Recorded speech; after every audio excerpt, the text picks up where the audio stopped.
Le Québec aussi a annoncé son plan d'aide pour les entreprises qui seront touchées par les tarifs américains. Parmi les mesures, des prêts allant jusqu'à 50 millions de dollars par entreprise pour celles qui auront des problèmes de liquidité. Alors, on en parle avec Norma Kozaya, vice-présidente à la recherche et économiste en chef au Conseil du patronat du Québec. Bonsoir, Mme Kozaya. Bonsoir. Alors, qu'est-ce que 50 millions de dollars en prêt, évidemment, permet à une entreprise de faire donc pour parer cette situation? Oui, effectivement, l'objectif, c'est une aide à court terme dans le contexte. Donc, oui, 50 millions de dollars, c'est quand même, ça permet de régler les questions de liquidité essentiellement.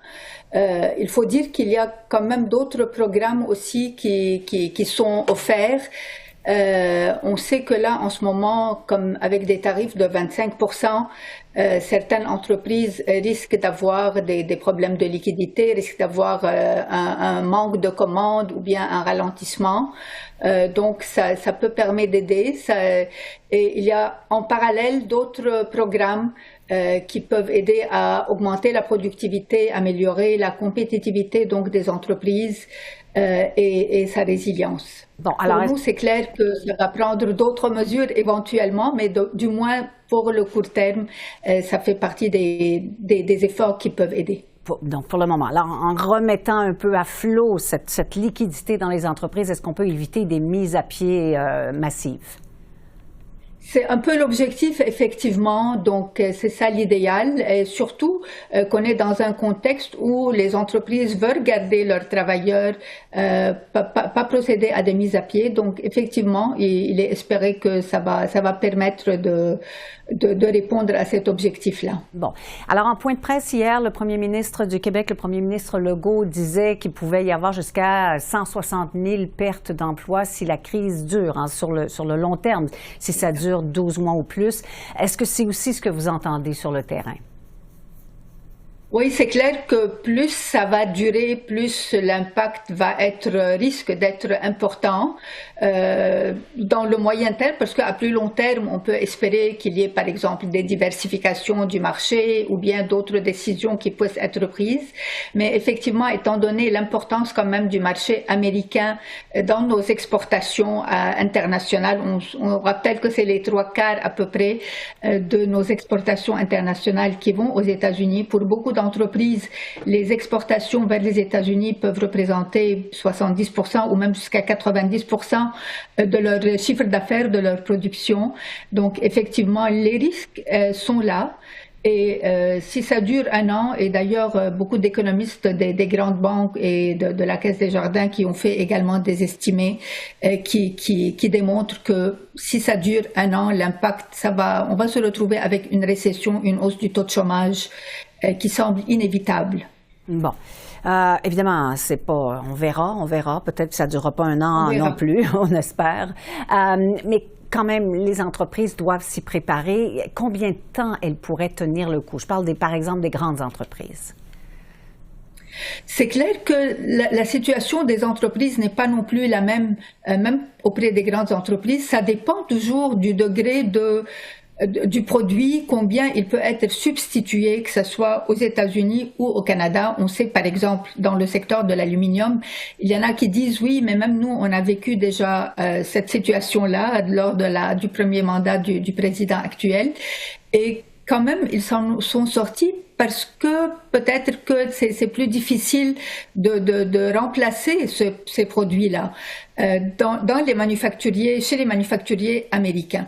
Dans d'autres cas, si le produit peut être substitué par d'autres productions locales ou même provenant d'autres pays, de la Chine ou de l'Europe, ou carrément donc il peut y avoir aussi une réduction de la consommation. C'est clair que l'impact peut être plus élevé. Donc ça dépend de la nature du produit, de combien c'est important, et c'est pareil aussi de notre côté de la frontière, parce qu'il y a certains produits qui entrent dans la production d'autres produits essentiellement qu'on ne peut pas retrouver facilement, même dans un horizon d'un an. Ça prend des fois des spécifications particulières, des fois des certifications même officielles.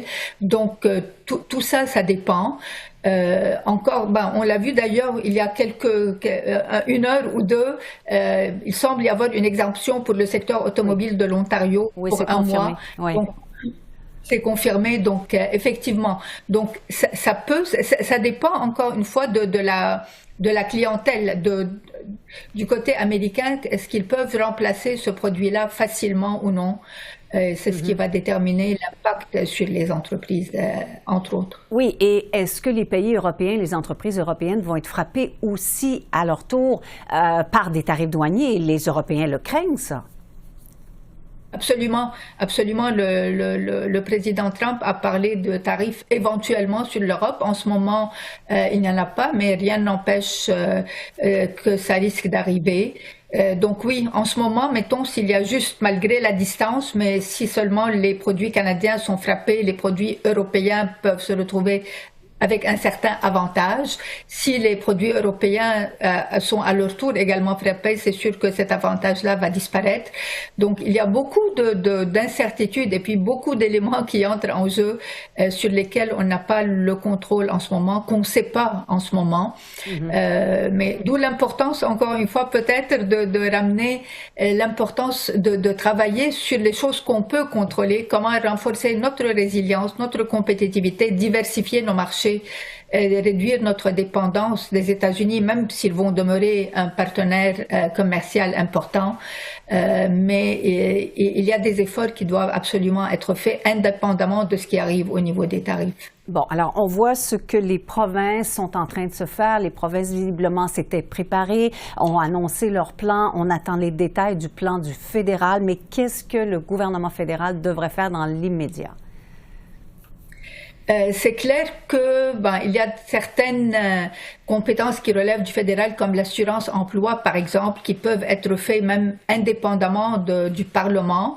Et déjà, le gouvernement pense à certains assouplissements, par exemple. Il y a des programmes qui existent déjà, qui avaient été utilisés pendant la COVID, qui avaient même été utilisés pendant la crise financière de 2008, comme le programme de travail partagé, par exemple, qui permet de maintenir les travailleurs en emploi. L'assurance-emploi va payer une partie du salaire et faciliter aussi toutes les initiatives de formation pendant le ralentissement économique, ce qui peut permettre de mieux se positionner à plus long terme. Donc ça, c'est au niveau de programmes vraiment spécifiques qui peuvent aider dans ces circonstances.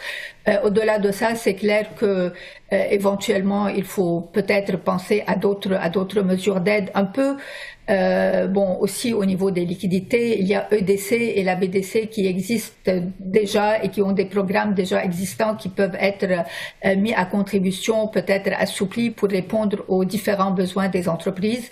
Sinon, pour la suite, évidemment, poursuivre les efforts diplomatiques de sensibilisation auprès des entreprises américaines, des gouverneurs américains, donc pour renverser la mise en place de ces tarifs qui malheureusement nuisent des deux côtés de la frontière. Oui, tout à fait. Il n'y a pas de gagnant dans une guerre tarifaire, comme disait le Premier ministre hier. Madame Kuzaya, merci pour cet entretien. Merci à vous, ça me fait plaisir. Au revoir.